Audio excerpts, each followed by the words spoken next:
Bonjour les amis, aujourd'hui je vais parler de l'investissement immobilier comme bien locatif. Aujourd'hui je reçois une personne dans cette chaîne YouTube qui est dans l'investissement immobilier depuis près de 7 ans. Donc ça veut dire que c'est une personne qui a de l'expérience dans l'immobilier, beaucoup plus en France. Mais comme même souvent dit que l'immobilier en France, en Belgique, en Allemagne c'est pareil. Aujourd'hui on va parler de l'investissement immobilier. Donc si tu veux te lancer dans le... Si tu es débutant, si tu es un débutant et que tu veux te lancer dans l'investissement immobilier en location en Europe, cette vidéo va vraiment t'intéresser. Comment est-ce que tu peux procéder pour te lancer de la banque en partant par le courtier, l'agent immobilier jusqu'au notaire. Donc vraiment, tu as tous les éléments importants pour déjà commencer à te lancer. Donc cette vidéo, c'est vraiment intéressant. Je te conseille vraiment de la suivre jusqu'à la fin pour ne rater aucune information importante dans l'achat d'un immobilier. Il s'agit de quoi? Il s'agit de la banque, le courtier, l'agent immobilier, les taux d'intérêt, la location, les biens que tu dois acheter pour location, soit comme neuf, soit comme des biens où tu dois faire des travaux. Donc vraiment, c'est très intéressant. Pour ceux qui ne me connaissent pas, moi je m'appelle Arthur Ngawa, salarié, investisseur et commerçant. Ici, je parle de stratégie d'investissement et de commerce à faire là où tu résides et en Afrique. Sans plus tarder, on commence. Générique.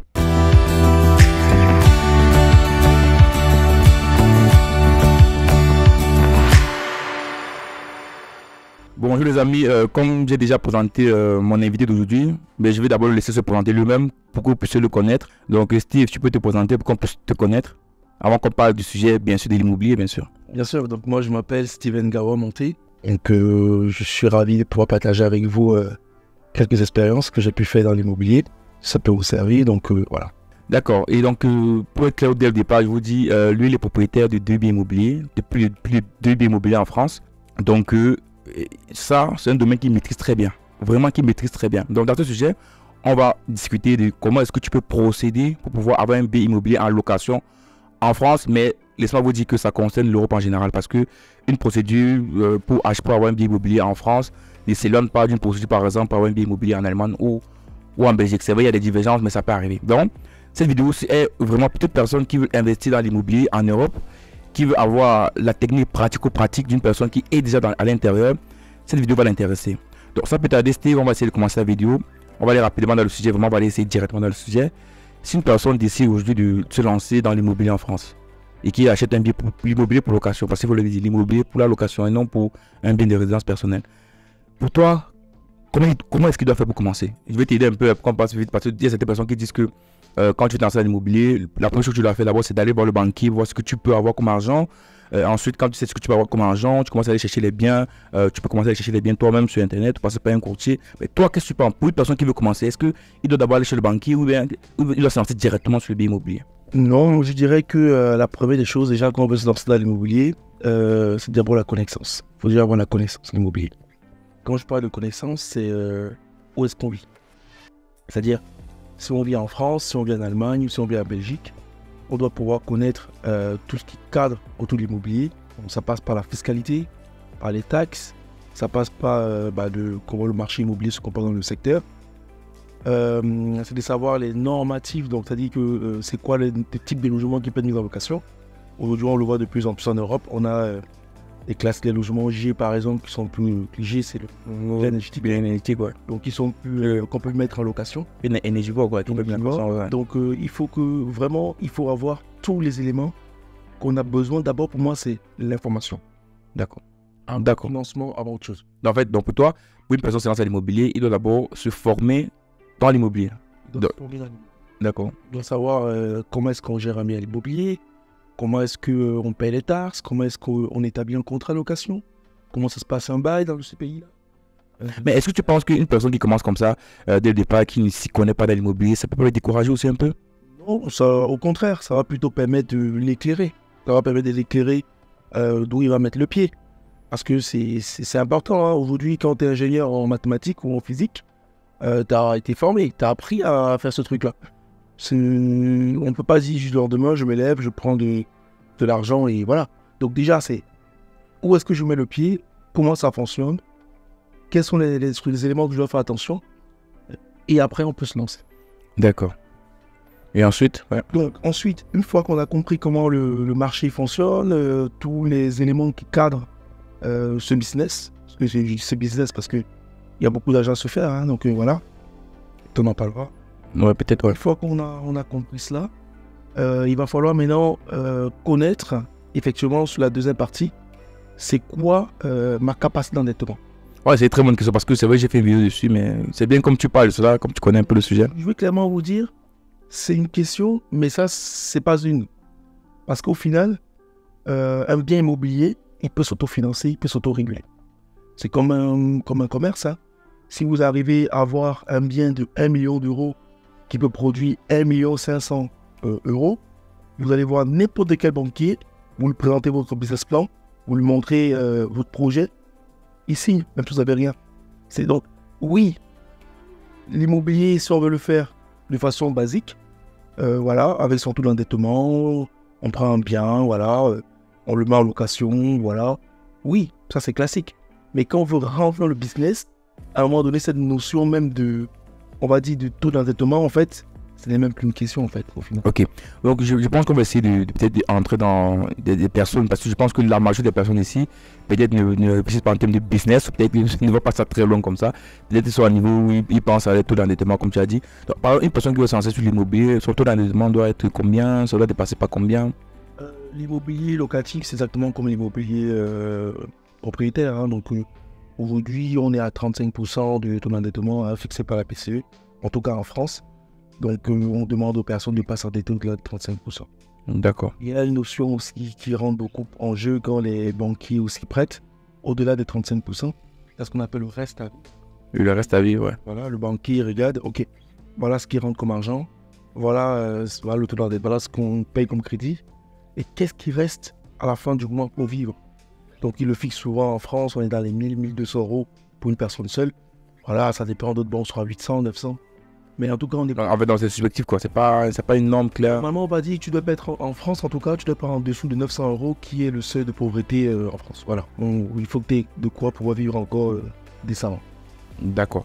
Donc, ça veut dire, ici, on a parlé au départ de comprendre l'environnement du business d'immobilier, comprendre l'immobilier. Tu as dit tantôt ce qui passe sur le marché, ce qui passe pas sur le marché. Voilà, comprendre un peu tout ce qui est énergivore, pas énergivore. Ensuite, l'endettement. Et ensuite, après, lorsque tu as fait ces deux pas, qu'est-ce que tu dois faire? Tu dois commencer à chercher le bien chez un courtier ou bien comment après ça, qu'est-ce que tu fais après? Bah voilà, ça revient au point qu'on a dit au départ, hein, qui est la formation et la connaissance. Quand on ne s'y connaît pas dans le domaine, bah, qu'est-ce qu'on va faire? On va se faire accompagner par un courtier. D'accord. Pas comment chercher un crédit à la banque. D'accord. Pas comment se débrouiller tout seul. Ouais. Ça coûte des frais. Hein. Un courtier, c'est entre 1000 et 2000 euros. Hein. Voilà, que vous sachiez. Pour rejeter son bien immobilier, si on a la connaissance dans l'immobilier, on peut aller tout seul sur Internet, on peut aller visiter les biens, juger la qualité d'un bien ou pas. Ça, on peut le faire tout seul. Par contre, quand on ne sait pas faire, bah, on va se faire accompagner par un agent immobilier. Un agent immobilier, c'est encore des frais supplémentaires. Là, je parle entre 8 et 10% de la valeur du bien qu'on achète. C'est encore des frais en plus qui viennent plomber la rentabilité. Ah ben effectivement, parce que maintenant, une fois qu'on va le mettre en location, le bien, si on le prend, bah, si on ne sait pas établir un contrat, si on ne sait pas comment on gère un bien immobilier, comment on fait les déclarations fiscales, comment on fait tout ça, bah, on oublie encore une fois de plus. Je suis accompagné par un gestionnaire immobilier qui va encore une fois de plus nous coûter entre 10 et 15% de la valeur locative. D'accord, mais en parlant comme ça, je pense qu'il y a beaucoup de personnes qui vont te suivre. Ça va les décourager. Hein. Bah non, ça ne va pas décourager, c'est pour ça que j'ai commencé mon propos quand j'ai commencé. J'ai dit, bah il faut se former. Parce que forcément... Oui, vous les noirs là, vous comprenez, parce que c'est que d'habitude vous voulez des biens, vous voulez des choses, vous êtes riche, mais vous pensez qu'on a des biens immobiliers comme ça, oui. Donc si tu n'es pas capable de te former, si tu n'es pas capable d'apprendre, comprenez bien ce qu'il dit, vous n'allez pas arriver. Donc, même l'immobilier que vous pensez que c'est facile, c'est pas facile, parce que tu sais, beaucoup de gens pensent que non, moi je vais faire l'immobilier, ils pensent que c'est évident de faire l'immobilier en France, en Europe en général. Donc les amis, vous devez apprendre si vous vous lancez sur l'immobilier. C'est un business comme les autres, c'est pas facile, donc vous devez apprendre des choses. Et donc Steve, tu as dit tantôt ici, je vais encore rappeler, tu as dit apprendre, tu as parlé des taxes et tout le reste. Et puis je t'ai dit comment est-ce que quelqu'un doit commencer sur l'immobilier, tu es encore revenu, c'est pour ça qu'il faut se former, tu es encore revenu dessus. Mais après avoir vu le courtier, tout ça, bon, d'abord, tu as dit le courtier là, immobilier, beaucoup de choses, mais je veux que tu donnes un peu un processus, étape par étape, si on peut avoir étape par étape, je pense que ça aiderait beaucoup de personnes. Vraiment, étape par étape sur le processus même pour obtenir le bien immobilier. Comme ça. Je vais expliquer deux processus. Si vous voulez, je vous explique le processus classique de quelqu'un qui veut le faire de façon terre à terre. Oui. On va dire, on va pas se former, on va pas aller trop loin, on fait voilà basique. Donc pour quelqu'un de basique. Oui, basique, ouais. Donc commencer de façon simple. Donc il va aller voir sa banque, il va demander qu'est-ce qu'il peut emprunter. Voilà, c'est quoi, voilà. La banque va lui dire, écoutez, monsieur, on peut vous prêter 100 000 euros. Oui, ils ont venu à ces documents, je suppose. Peut-être comment demander CDI, contrat, fiche de paie, tout ça. Fiche de paie, D'accord. les avis d'imposition. Les 3D relevés bancaires, si c'est pas dans la même banque qui veut demander. Ah, d'accord, oui, d'accord. Donc, en fait, la banque, l'idée ici, c'est quoi? C'est de voir, c'est quoi vos revenus? C'est quoi vos crédits que vous avez en cours? D'accord. C'est quoi à peu près vos loyers? Voilà. Il faut qu'ils aient à peu près les éléments pour calculer vos taux d'endettement actuels. D'accord, ok. Sur de ça, ils vont vous dire, bon, vous êtes déjà peut-être à 10%, vous pouvez encore emprunter de 20%, et par rapport à vos revenus, ça correspond à tel montant. D'accord. Et il vous dira sur 10 ans, sur 15 ans, sur 20 ans, d'accord. sachant qu'on parle jusqu'à 25 ans. D'accord, 25 ans, d'accord. C'est vrai que dans l'immobilier locatif, souvent, ils sont un peu conchons. Ils disent 20 ans, mais une bonne banque qui peut aller à 25 ans, il n'y a pas de souci. D'accord. Il va vous dire, voilà, monsieur, ça vous fait tel montant, vous pouvez emprunter. Jusqu'à là, vous avez l'enveloppe, on va dire, pour pouvoir faire. Ça, c'est terre à terre, celui qui ne connaît pas. Ensuite, dès qu'on a ça, on va aller voir un agent immobilier. Donc, on va lui expliquer notre projet. On veut un bien à peu près de telle somme. Voilà, dans tel secteur, pour pouvoir investir, peut-être le secteur sur lequel on vit. Hein. C'est-à-dire, c'est la ville où on peut vivre, ou la grande ville pas loin de où on vit. Voilà. Où est-ce que vous voulez investir, quoi. Donc, vous lui donnez ces éléments-là. Lui, il va aller ratisser le marché. Il va revenir vers vous. Achète pour bien à votre place. Ah oui, il fait le job. Il ratisse le marché, il vous propose des biens. Au montant que vous avez demandé, à ce moment-là, on ne parle pas de surface, on ne parle pas de caractéristiques du bien. Là, on est sur une somme, un logement. D'accord. Donc, il va vous chercher le bien, il va vous le présenter. La deuxième, vous allez voir ce qui vous intéresse, ce qui vous plaît, ce qui cadre bien. Voilà, vous allez dire, ok, je vais faire des visites. Vous faites des visites avec lui. Une fois que vous tombez d'accord sur le bien que vous avez choisi, il y a une question qui va suivre naturellement. Vous allez lui poser la question, combien est-ce qu'on peut louer ce bien? Oui. Ah oui. J'ai immobilier avec vous, c'est lui qui vous trouve le bien, c'est lui qui vous loue les biens, c'est lui qui le marché. Oui. Donc forcément, vous allez lui poser la question. Vous ne connaissez pas. Non, c'est bien ça. Je vais prendre l'exemple, vas-y. Non, c'est ce que tu dis très clair. Je comprends. C'est en fait ce que tu dis est important, mais en fait. Je me rends compte que ce que tu dis est important parce qu'en fait, ça permet de pouvoir aussi voir sur le banquier comment tu vas payer, puis d'anticiper les choses. Donc du coup, après le banquier, c'est même pas trop un problème parce que il vous a déjà dit que moi je peux vous prêter tel montant en fonction de vos dettes. Donc limite. Donc en fait, en fonction de 10, 15, 20, 25 ans, tu connais déjà un peu le montant que tu peux prendre. Après maintenant, ce qui va être intéressant, c'est les mensualités surtout. Les mensualités surtout. Vous savez les mensualités surtout. Donc vous allez demander à combien vous allez louer parce que dans votre tête, vous voulez dire, attends, est-ce que ça va payer le crédit ou est-ce que ça va pas payer le crédit? Et parce qu'il faut le dire, vraiment il veut le dire, parce qu'il faut que tu le dises clairement. Je vois des personnes qui disent que si tu prends un bien dont la location ne couvre pas le crédit et les autres charges, c'est pas un bon investissement. C'est faux ou c'est vrai? C'est les deux. C'est faux et c'est vrai en même temps. Pourquoi c'est les deux? Parce qu'il y a deux façons de s'enrichir avec un bien immobilier. Soit on l'enrichit de façon patrimoniale, soit on l'enrichit de façon cash flow. Cash flow, ça veut dire que tous les mois, quand je fais mon investissement immobilier, je veux que tous les mois, mon bien me donne 50 euros, 100 euros ou quelque chose. Ça, c'est du cash flow. Quand tu investis, tu veux ton cash flow, c'est le bénéfice que tu peux manger.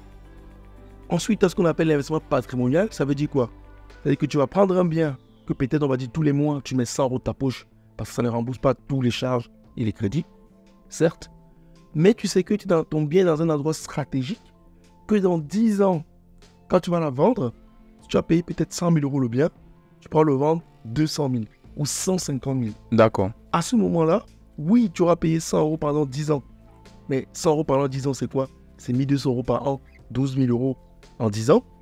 Or, en revendant le bien qu'on a payé à 100 000, 150 000, à ce moment-là, on gagne 8 000 euros.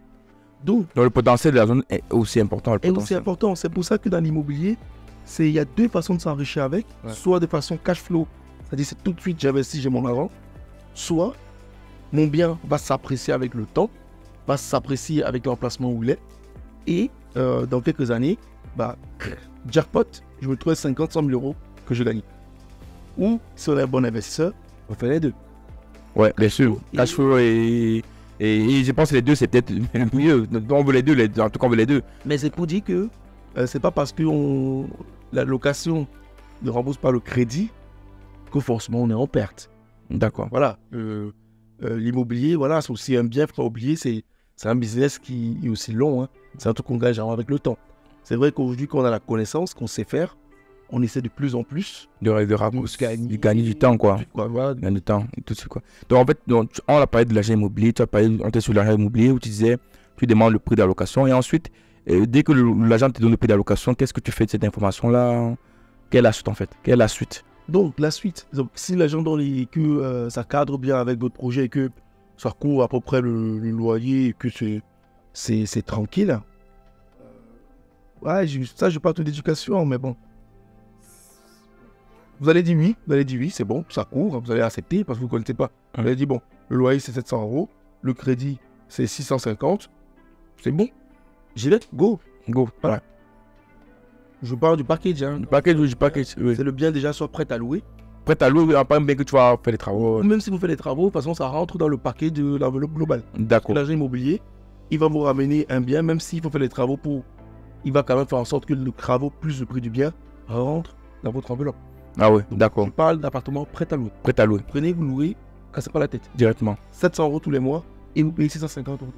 D'accord. Ok. Une personne lambda, c'est ok pour lui. Il signe. Ici. C'est acté. Donc, une fois que c'est bon, il va partir. Donc, parce que au départ, on a dit qu'on partait même voir la banque pour tout l'endettement, machin et tout. Ça peut arriver des fois que la banque elle chipote un peu parce qu'il y a peut-être un crédit voiture ou il y a tel truc qu'ils n'ont pas vu, ou finalement il dit que il ne veut pas vous suivre dans l'immobilier locatif, mais plutôt dans son appart. L'agence principale, oui. Et on se trouve face à un nœud. Et qu'est-ce qu'on va faire? Après l'agent immobilier, on est souvent obligé de partir en courtier. Parce qu'il faut savoir que quand la banque vous a dit au début que vous prêtez ça, souvent c'est ce qu'on appelle une promesse. Une promesse d'emprunt, ouais. Mais c'est pas forcément dit que quand on va étudier le dossier en profondeur, si est-ce que ça va être validé ou pas. Donc des fois c'est ok, la banque met en place le crédit, on n'en parle plus. Des fois c'est pas ok, à ce moment-là on va passer par un courtier, c'est le soldat. Hein. Là, c'est lui qui sait comment il va... Il va chipoter, faire tous les... Il a ses partenaires. Il peut dépasser le taux de 35% là, voilà. Le courtier joue beaucoup, hein, apparemment. Le courtier, au début, quand il est payé pour ça. Hein. Donc lui aussi, il a une commission sur le crédit. Le crédit est fait. Il est intéressé, donc oui, ils ont des partenaires, ils savent faire. Voilà. Donc, on va voir le courtier dans le cas difficile. On va voir le crédit. Dès qu'on a le crédit, on va faire l'opération d'achat.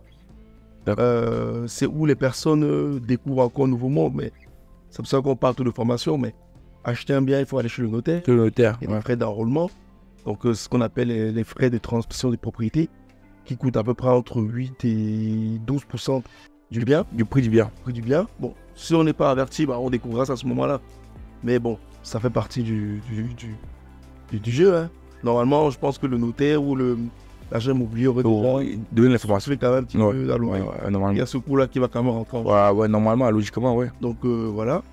Et une fois qu'on a vu le notaire, on a le courtier qui a fait le prêt, on a vu le notaire, on a fait l'enrôlement et tout le reste. Donc c'est bon, le bien nous appartient. Maintenant, il y a la phase mise en location. Donc, qui est encore notre processus. Hein. Donc, soit on sait s'y faire, il faut publier l'annonce, soit on ne sait pas, on recontacte un agent immobilier ou plusieurs agences immobilières, en façon par le même, et on va lui demander de faire une annonce sur votre bien, de publier et de recevoir des potentiels locataires. D'accord. Et pour quelqu'un qui ne veut pas passer par l'agent immobilier, qu'est-ce qu'il peut faire? Écoutez, si vous voulez passer par l'immobilier, il y a plusieurs canaux. En France, on a le Bon Coin, qu'on peut publier des annonces à l'intérieur gratuitement, avec 3 photos. Après, si tu veux payer, tu peux booster, mais bon, là, tu payes, ça c'est autre chose. Tu peux aller de bouche à oreille, hein, parce que aussi, il y a des amis, des connaissances qui veulent le bien. Donc, ça peut aussi aller de bouche à oreille. Ça peut être même simple pas. On l'oublie souvent, hein, mais rien qu'une pancarte, vous voyez. Même si c'est bien tout ça, toujours. Je vois beaucoup de personnes utilisent tous les pancartes. Hein, pour nous, les biens. Les pancartes, ça revient, c'est basique. Hein. Voilà, on met une plaque, mon nom, numéro de téléphone, appartement à louer. Même écrit au crayon, c'est pas un souci. Les gens viendront, ils appelleront et puis vous viendrez visiter l'appart. Après, le Bon Coin, je vous cache pas, c'est sûr que ça touche plus grand. Quand tu mets sur une pancarte, bah, tu touches la vie. Ou La proximité, La proximité, c'est généralement où on trouve les locataires. Hein. Même pourquoi c'est du coin. Hein. On va pas, voilà. Mais ça peut arriver que tu as quelqu'un qui déménage de Lyon, qui vient à Bruxelles. À Bruxelles. Ah oui, mais l'appartement est joli. Donc ça t'ouvre un peu plus les portes. Mais oui, voilà. Il y a plusieurs façons de pouvoir mettre le bien en location. Mais toi, tu conseilles quoi? Tu conseilles... Bon, c'est vrai que tu vas me dire que bon, c'est mieux pour une personne qui se lance dans l'achat d'un bien à location, d'acheter un bien immobilier déjà prêt à la location, mais d'acheter un bien qui doit faire des travaux à l'intérieur. Pour une personne qui se lance. Toi, tu as de l'expérience, je peux même se lance. Oui, toi, je peux faire. Honnêtement, je dirais pour quelqu'un qui se lance, autant que possible, prendre un bien qui prend en location. Parce que, déjà, on l'a dit, c'est déjà assez complexe. S'il faut qu'il ramène la complexité encore de travaux, de mise aux normes, de trucs comme ça, bah, ça peut s'avérer vraiment casse-tête. En plus, il faut savoir gérer les techniciens, gérer les devis, gérer les facturations, négocier tout ça. À mon humble avis, vraiment, si on parle de personnes comme on a développé au début, des personnes débutantes, voilà, on fait comme on a dit tout simplement, on se casse pas la tête, on va voir son banquier, on demande à peu près à combien on peut aller, à combien il nous dit, voilà, ça n'engage à rien, hein, c'est une question, hein, voilà. Au moins, on a cette réponse-là, on sait où on peut aller. Dès qu'on a ça, on va confier à un agent immobilier, on lui dit, écoute, trouve-moi quelque chose dans ces eaux-là, on visite, on n'accepte ou pas si ça cadre avec les valeurs qu'on souhaite, hein, parce qu'un bien immobilier peut ne pas vous plaire, hein, pour que ça vous plaise aussi quand même. Oui. Non, là, je suis d'accord avec toi. C'est vrai. Ça rentre à vos valeurs. À vous-même. Si ce n'était pas à toi, ça va peut-être plaire aux autres. C'est ça, il faut que ça vous plaise. Est-ce que moi, je peux vivre à l'intérieur? Est-ce que moi, je peux vivre à l'intérieur? C'est une très bonne question, Ancho. Donc, quand on se reprend à ces questions, c'est bon, on valide. Une fois que c'est validé, on va solliciter le crédit auprès de sa banque. Souvent, ça marche. Souvent, je vous dis, ça bloque parce que quand il commence à creuser un peu plus, c'est plus une question, là, c'est une demande de prêt. Souvent, quand vous venez dire combien je peux prêter machin, il vous reprend assez vite parce que ça engage personne, ni lui, ni vous, ni personne. Mais après, quand on veut promouvoir le truc, il va vous demander les papiers, des dossiers, pour construire le dossier de prêt. Ouais. Souvent, là, ça peut bloquer. Si ça bloque, c'est pas la fin du monde. On peut avoir un courtier, on débloque la situation, on trouve des solutions et on engage le projet. Mais non, une fois que le projet est lancé, maintenant, comme je l'ai dit, pour celui qui est simple, il prend un papier ou une plaque, il écrit, il met à l'eau dessus, il va avoir des appels. Je vous garantis, l'immobilier, ça passe. Et tu prends quoi les personnes qui disent que quand tu veux prendre un prêt immobilier pour un bien locatif, c'est plus facile de l'obtenir chez le banquier où tu es déjà que d'aller chez un autre banquier. Toi, tu penses quoi de cette personne qui pense ça en fait? Que c'est plus facile d'obtenir un prêt immobilier chez son banquier où tu es depuis peut-être 2, 3, 4, 5 ans que chez un banquier nouveau. Toi, tu dis quoi de ça? Non, c'est sûr que chez son banquier, c'est plus facile d'avoir le prêt. Parce qu'il vous connaît. Parce que voilà, vous travaillez depuis 2, 3 ans, il y a une relation de confiance, tout est OK pour ça. La notion, c'est pas ça. Prendre ailleurs, tu vois, on rentre dans la notion encore une fois plus technique, dans la formation. Généralement, son banquier n'est pas souvent celui le plus avantageux.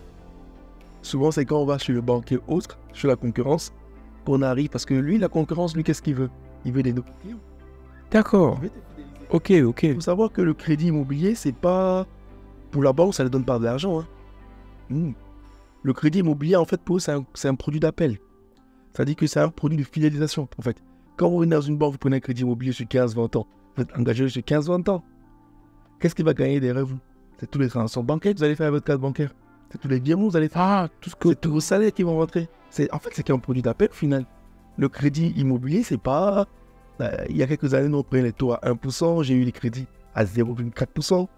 C'était pas... Oui, on va tout appeler les taux d'intérêt, mais après, ça, toi, tu vois un peu. Ils ne gagnent pas de l'argent avec. Hein. Non.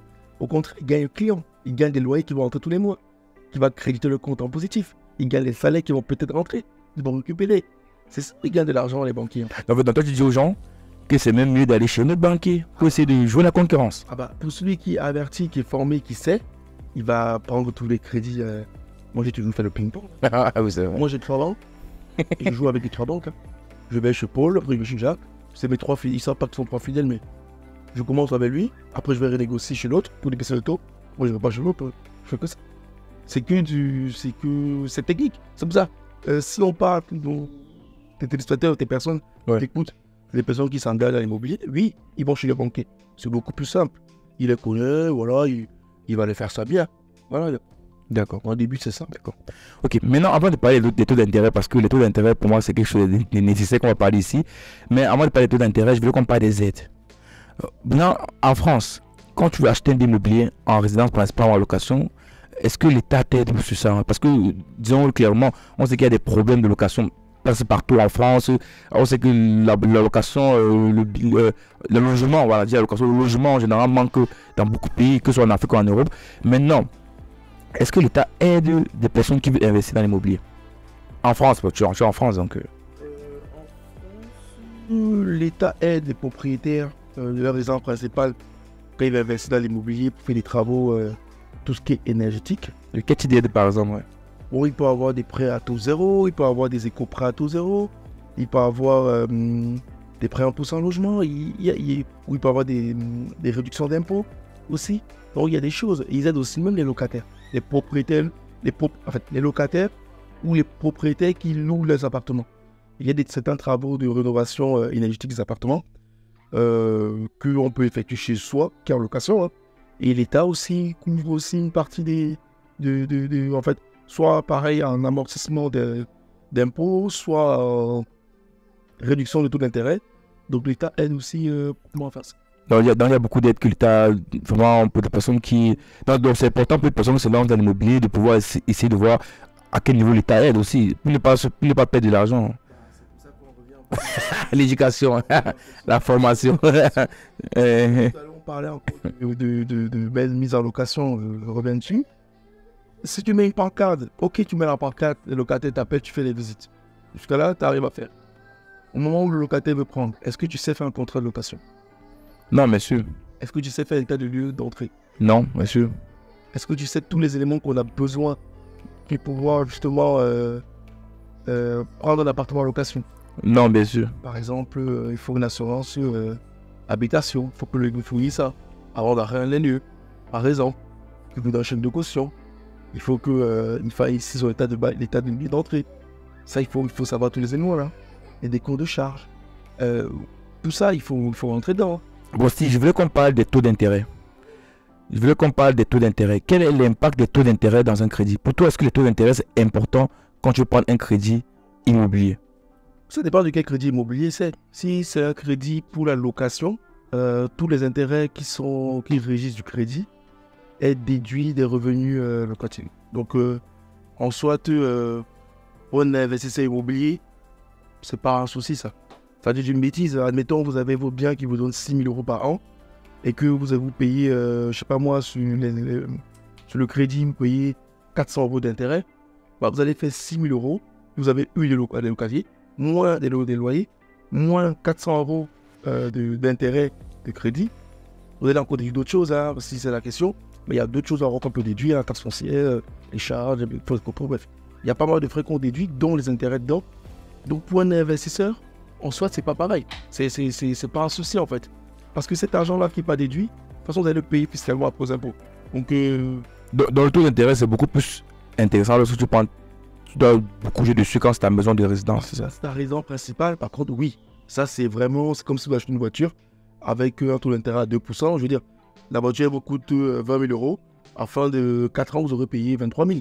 Donc les 3 000 € là, c'est l'intérêt. Là, oui, ça vous coûte de l'argent. Oui. C'est pour ça qu'on dit que emprunter de l'argent coûte aussi de l'argent. Le coût de l'argent, c'est l'intérêt. Hein. Oui. Mais après, maintenant, quand c'est ça, mais quand c'est pour un business, c'est un peu comme si aujourd'hui, tu vas ouvrir ton magasin, tu empruntes avec les intérêts, mais tu t'en fous. L'activité va tourner, les clients vont payer, il y aura des bénéfices, tu vas prendre ces intérêts-là. Le but du jeu, c'est juste faire en sorte que les bénéfices couvrent les intérêts. L'intérêt. D'accord, c'est ça un peu. Et maintenant, toi, tu penses quoi des personnes qui font souvent des projets locatifs, c'est-à-dire des gros projets locatifs avec des gros immeubles où ils proposent à la vente, et je pense que tu l'as fait, ils proposent ça à la vente au départ, les gens achètent des biens immobiliers qui peut-être ça serait presque 1-2 ans. Pour toi, est-ce que ce type de bien est intéressant? Acheter ce type de bien complètement intéressant? Ou bien, parce que moi, je me suis souvent dit, pour moi, à mon avis, je me suis souvent dit, que le problème avec ce type d'investissement, c'est que tu perds du temps. Oui, mais tu ne paies pas de l'argent aussi. Oui, mais tu perds du temps. Puisque c'est un projet immobilier. Si, imagine-toi, tu prends le crédit aujourd'hui, peut-être un crédit aujourd'hui en 2023, pour un bien qui doit être prêt en 2025, tu perds 2 ans. Tu ne paies rien en fait. En fait, quand tu prends ce qu'on appelle en France... Pourquoi est-ce qu'il dit ça? Parce qu'il dit cela parce que quand tu le fais déjà, tu t'engages déjà. Tu ne peux pas prendre un autre crédit à la banque pour un bien immobilier, peut-être que tu vas acheter peut-être en 2023. Si tu as fait un projet, si tu t'es engagé sur 2025 sur un autre bien immobilier, bon, peut-être tu connais plus que moi, donc peut-être tu vas m'expliquer. Y a pas... En fait, ce que tu appelles là, on appelle ça la VFA. La VFA, d'accord. C'est vente en état futur d'achèvement. D'accord. Le bien, tu achètes, on appelle, ou comment dire en français, c'est acheter sur plan. Acheter sur plan, ouais, d'accord. Un agent immobilier va te présenter des plans et te dit, voilà à quoi ça va ressembler l'immeuble, voilà à quoi va ressembler votre appartement. Ouais. Est-ce que vous voulez acheter ça? Ça coûte tel prix. Et après, on vous dit que vous pouvez choisir les décos. C'est-à-dire que le choix de parquet, de la peinture, du carrelage, c'est vraiment du virtuel. Il y a des choses. Pourquoi il dit que ça coûte pas de l'argent? Ça coûte pas parce que quand la banque, ils vous prêtent de l'argent pour un tel projet, ils mettent systématiquement en place ce qu'on appelle un différé d'amortissement. Le différé peut être total ou il peut être partiel. Mais pour des trucs comme ça, la banque, ils vont à total. Total, ça veut dire quoi? Ça veut dire que pendant tout le temps qu'on construit cette maison-là, ça dure 3 ans, vous ne payez rien. Mais est-ce que ton taux d'endettement, ce bien-là que tu t'es engagé, ça n'augmente pas déjà ton taux d'endettement? Les 3 premières années, ton taux d'endettement n'est pas endetté, tu ne paies rien. C'est à partir de la 4e année, quand l'amortissement commence, que tu commences à être endetté.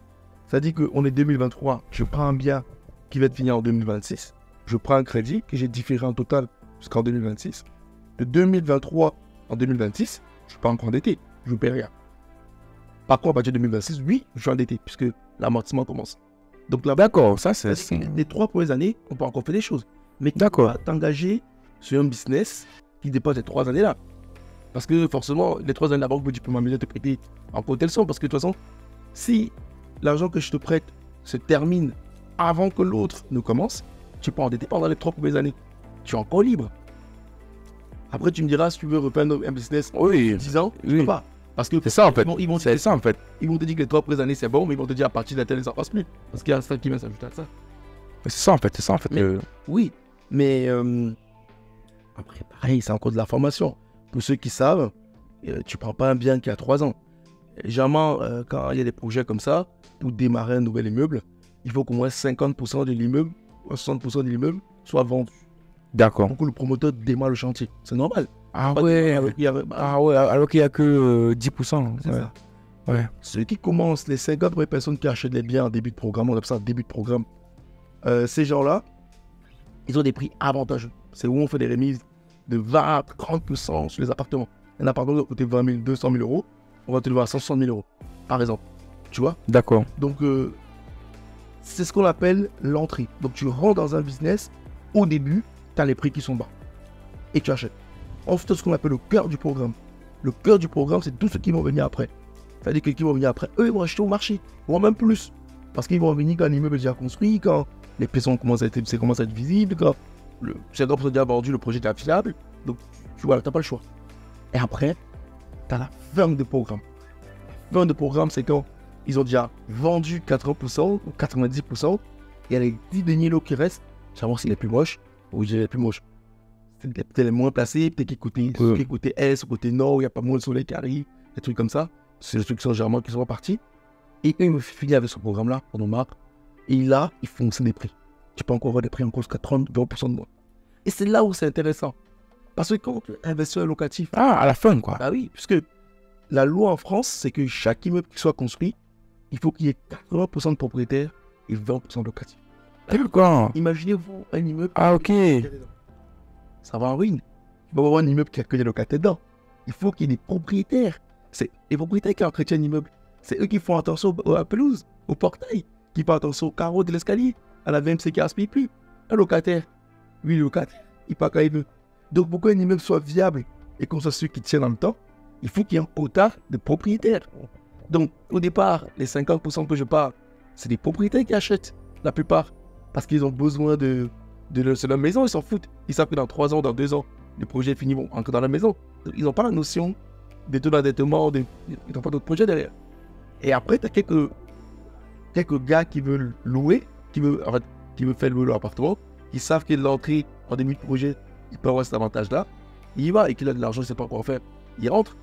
Ou tu as des malins qui disent, bon, moi, je vais attendre la fin du programme. C'est de la loterie, peut-être, oui ou non, mais j'attends. Et en fin de programme, bam, je vais acheter ce qui reste. Et je mets en location. Il s'en fout que ce soit côté nord. Locataire, de toute façon, Ah ouais, oui, oui. On s'en fout, ouais. Côté nord, côté sud. Il y a d'abord un manque de logement, donc les locataires, généralement, qui trouvent bien. C'est pas ta maison à toi, où tu veux que ce soit côté sud, est-ce qu'il y a le soleil qui rentre là, voilà, le locataire, t'es à toi. D'accord. Ok. Bon, on tend déjà vers la fin de cette interview. Tu penses quoi? Toi, une personne, vraiment, je veux que tu donnes ce conseil-là vraiment de manière claire et tu expliques un peu comme tu fais souvent, comme tu fais depuis tout à l'heure. Une personne qui est en location, qui a son premier contrat CDI à la qu'il a signé. Pour toi, tu conseilles quoi? Tu lui conseilles d'acheter un bien comme sa résidence principale au début ou un bien qu'il mettra en location? Pour toi, tu penses quoi de cela? Vraiment un conseil pour une personne qui va avoir son CDI, il gagne bien sa vie, touche peut-être 2500, 3000 euros par mois. Voilà. Puis, tu conseilles quoi pour lui? Donc, pour son premier bien, d'acheter un bien qu'il va mettre en location ou d'un bien qui sera sa résidence principale? Ouais, mais écoutez, honnêtement, moi, je vais être franc. Hein. Je fonctionne toujours en location. Et pourquoi? J'ai mon premier CDI. Je vis dans une ville qui n'est pas trop chère. Le loyer, je paie 700 euros de loyer tous les mois. Juste à côté, je sais que je peux acheter un appartement de la même surface qui me coûte 600 euros par mois ou 750 euros par mois de crédit. J'achète. En fait, quand je dis fonctionnaire locataire, ça veut dire quoi? Le bien que j'achète comme ma RP, en fait, pour moi, c'est dans ma tête, c'est pas ma RP. C'est comme si j'achète un appartement que je... D'accord. Je sais pas, c'est pour répondre à ta question. Si tu veux que je réponde à ta question, je dirais aux personnes d'acheter des appartements pour louer. C'est la question que tu veux. Oui, c'est ça en fait. Et je te réponds à ta question. Pour moi, les personnes qui ont le premier CDI, qui veulent entrer à l'immobilier, au lieu de payer une maison où ils vont vivre dans un RP, je le conseille plutôt de payer une maison pour louer, si tu veux, ou un appartement pour louer. Maintenant, à qui tu loues? Tu peux louer quelqu'un lambda, Ouais. ou tu peux louer à toi-même. Donc, deux façons de faire. Donc, moi, j'ai aucun souci avec. Loue à toi-même. Toi, tu... C'est un peu... Je veux dire, il y a... Vous savez, c'est pas simple. Un mec qui vit dans une ville comme Bruxelles ou Paris, la location, avec l'encadrement des loyers, avec le pouvoir d'achat des personnes dans la poche, Dans la poche, ouais. t'es privé au loyer. C'est-à-dire que tu vas louer peut-être 1000 euros, 1500 euros l'appartement. Par contre, à l'achat, si tu vas acheter l'appartement dans une ville comme Bruxelles ou Paris, jamais tu auras une mensualité de moins de 2000 euros par mois. Ouais. Jamais. Ouais. Donc, Ah, d'accord. un gars qui me dit qu'il va acheter à Bruxelles, Ah, ouais. ou à Lyon ou à Bordeaux, Une grande ville, quoi, de une l'Europe. grande ville, il va se trouver en train de payer 2000 euros dans une grande ville pour sa RP. L'argent qui part comme ça. Pourtant, il aurait pu... RP, c'est résidence principale. Hein. C'est les raisons principales. Oui. Alors qu'il aurait pu louer à côté à 1500 euros. Ça n'a pas de sens. Par contre, un gars qui vit dans une ville comme Djemblou, comme Mons, comme Charleroi, des villes Moins petite, quoi. moyennes, Tu vois. ou en France aussi, on a plein de petites villes aussi, où le loyer est 700 euros par mois, ou si on prend un appartement à côté, on peut l'avoir 150 000 euros et payer par exemple 600 euros de crédit tous les mois. Pourquoi louer? Donc en fait, Pour enrichir quelqu'un, autant que son propre bailleur, et c'est payé toi-même. Ça fait soi-même. c'est vrai que je crois que je vais faire une vidéo dessus où je disais aux gens que l'augmentation du prix du bien ne va pas dans le même tempo que l'augmentation du prix du loyer. Qu'est-ce que ça signifie? Tu peux acheter un bien à 100 000 euros que tu loues à 800 euros, tu vois. Mais ça, par exemple, tu achètes un bien à 300 000 euros que tu vas louer à 2400 euros. Non. Ah ben non. Ah ben, qui va te louer ça à 2400? Il faut être réaliste. Donc en fait, ça ne monte pas de la même manière. Au début, j'ai dit qu'il y a deux façons de faire des villes immobilières. Il y a dans le sens patrimonial. Oui. Ça, c'est les villes qu'on parle, Bordeaux, Lyon, Bruxelles, Anvers. Les grosses villes, quoi. Les grandes capitales, ouais. Parce que c'est une grande ville, ça va que grossir. Ouais. Donc tu sais que tu payes 2 millions le bien aujourd'hui, que tu payes 2 000 euros de crédit par mois et que tu as mis sur le loyer, tu t'en fous. Ben, tu sais que plus tard, Ouais. Quand tu le vends dans 20 ans, tu vas Tu dire, vas dire quoi? Ouais, tu vas vendre cher. ça, c'est le patrimonial. Ah, c'est vrai. C'est patrimonial. C'est très intéressant. Genre, ton- c'est ton- vraiment pour transmettre aux enfants, même. Ouais. Donc, maintenant, il y a des investisseurs locatifs qui veulent de l'argent, qui n'ont pas de l'argent à jeter. En fait, nous, on est. Pour avoir dans 10 ans, 20 ans, quoi. Tu n'as pas le temps, attends, Ouais. attends. Ouais. En fait, je sais pas. Oui, à moins que l'argent, oui. Voilà, c'est comme nous, et que tu n'as pas d'argent et que tu n'as pas de temps 20 ans, toi, tu veux du cash flow. Donc, tu veux investir où tu veux avoir quand même un peu d'argent là ou les deux. D'accord. Comme patrimoine, les deux. Les deux. Voilà, un peu les deux. Donc, c'est pour ça que c'est important de le dire.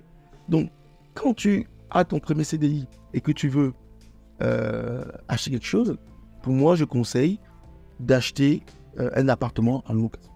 En location. Donc, tu achètes un appartement que tu vas mettre en location. Donc, dans des petites villes, si tu es par exemple à Paris-Bordeaux, bien sûr, mais tu vas dans les petites villes autour, autour de la couronne parisienne, autour de Bruxelles. Il y a des petites villes à 25-30 minutes Ouais. où tu as des appartements pas trop chers, mais où tu peux réussir à louer à un prix soit pareil, soit un peu moins. Un peu moins. Et voilà, et entre-temps, toi-même, entre-temps, tu es locataire à Bruxelles.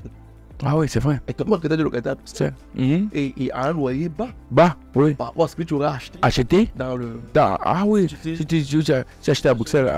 J'ai acheté à Bruxelles, ouais. J'ai acheté à Bruxelles, ouais. tu peux pas vivre là-bas. Au prix là, ouais. Tu vas au prix là. Ah ouais. Tu vis là-bas avec ton locataire.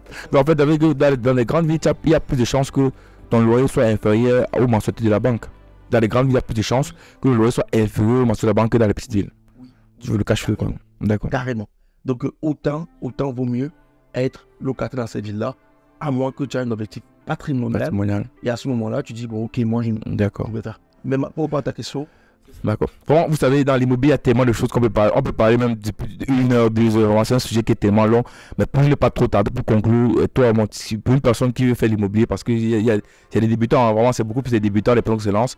Donc, pour toi, en un mot, je sais pas, voilà, tu expliques rapidement, hein, quel conseil encore tu peux donner à une personne qui se lance dans l'immobilier? Je sais pas, quelque chose qui te vient à la tête et que tu penses que c'est important, voilà, tu peux dire, je sais pas.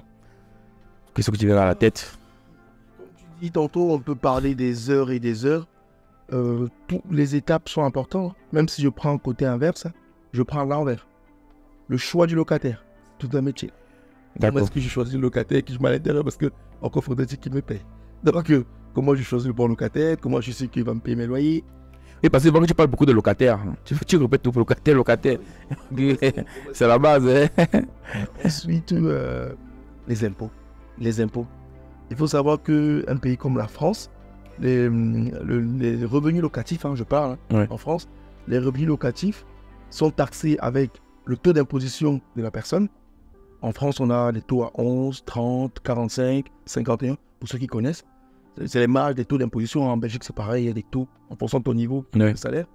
Donc, si tu as un gars qui est taxé en fonction de ton revenu de salaire à 30%, par exemple, tous tes revenus locatifs que tu vas avoir vont être déjà taxés à 30%. D'accord. Mais le malheur, c'est qu'on ne s'arrête pas que là.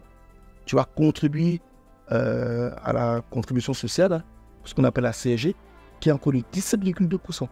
C'est-à-dire que si tu es quelqu'un qui travaille, qui gagne 30, qui paye 30% de ses revenus déjà en marge d'imposition, donc plus ces 17%, tu seras à 47%. D'accord. C'est énorme. Énorme. Donc pareil, il faut travailler fiscalement, sinon au final, tu gagnes, j'ai une bêtise, tu gagnes 10 000 euros de loyer, bah, tu payes 4 700 euros d'impôt. D'accord. Le travail pour l'État, en fait. En fait, tu as travaillé 47% pour l'État. D'accord. Et à ça, je n'ai pas retiré le crédit que tu peux payer encore tous les mois. Il y a tellement de choses, tellement de frais. Donc, il faut travailler dessus. C'est pour ça qu'au départ du discours, j'ai dit la formation. Je m'arrête que là parce que... Oui, parce qu'après, je vois que c'est le mot en fait qu'on doit même utiliser beaucoup plus, c'est la formation. Parce que La formation, c'est savoir comment ça marche ce truc-là. Après, je ne parle pas de remise aux normes, je ne parle pas de comment est-ce qu'on gère le locataire, je ne parle pas de tous les financements, parce qu'à un moment donné, qu'on va en plein de crédit, quand le locataire ne paye pas, tu fais comment? Ou quand tu n'as pas de loyer, tu fais comment? Donc, il y a pas mal de choses. Vraiment, d'accord. pour celui qui veut se lancer dans l'immobilier, moi je dirais qu'il faut qu'il se... Sur Internet, on peut se former sur ici, D'accord. les gars qui parlent. D'accord. D'accord. D'accord, d'accord, d'accord. Ok les amis, je pense qu'on va arrêter là parce que sinon l'interview va être très longue. Donc vraiment, vous avez compris là, ce qu'il faut retenir dans tout ce qu'il a dit. Je pense que c'est le thème qu'il a redit plusieurs fois. La formation, la formation, la formation. Donc voilà Steve, merci à toi d'avoir peut-être passé sur notre chaîne. Vraiment, il a donné beaucoup d'informations que je pense que pour toute personne qui est débutante sur l'achat immobilier en bien locatif, bien sûr, qui va mettre en location, je pense qu'il est quand même assez, bon, pas totalement outillé, mais il a quand même des outils essentiels qui lui permettra de pouvoir commencer son achat de biens immobiliers qu'il mettra en location. Donc Steve, vraiment, je te remercie d'être venu sur ma chaîne YouTube. J'espère que peut-être prochainement on pourra reparler de notre sujet sur l'immobilier. Je sais pas, c'est un sujet long peut-être, hein, un de ces quatre, je me promets. Bien sûr. J'espère que je ne vais pas payer, je ne me facture pas ça quand même. Hein. Non, mais moi, Tu me factures pas quand même, j'ai pas d'argent encore. Hein? non, il n'y a pas de souci. Moi, D'accord. je vais facturer mes services, mais en tout cas... Non, il n'y a pas de facture. En tout cas, hein? Moi, le mot d'ordre que je veux dire, Ouais. c'est qu'à un moment donné, si vous voulez le faire, Voilà. il faut y aller et puis je serai ravi de revenir. D'accord. Ça sera le mot de la fin. Lancez-vous. Ciao les amis. Ciao.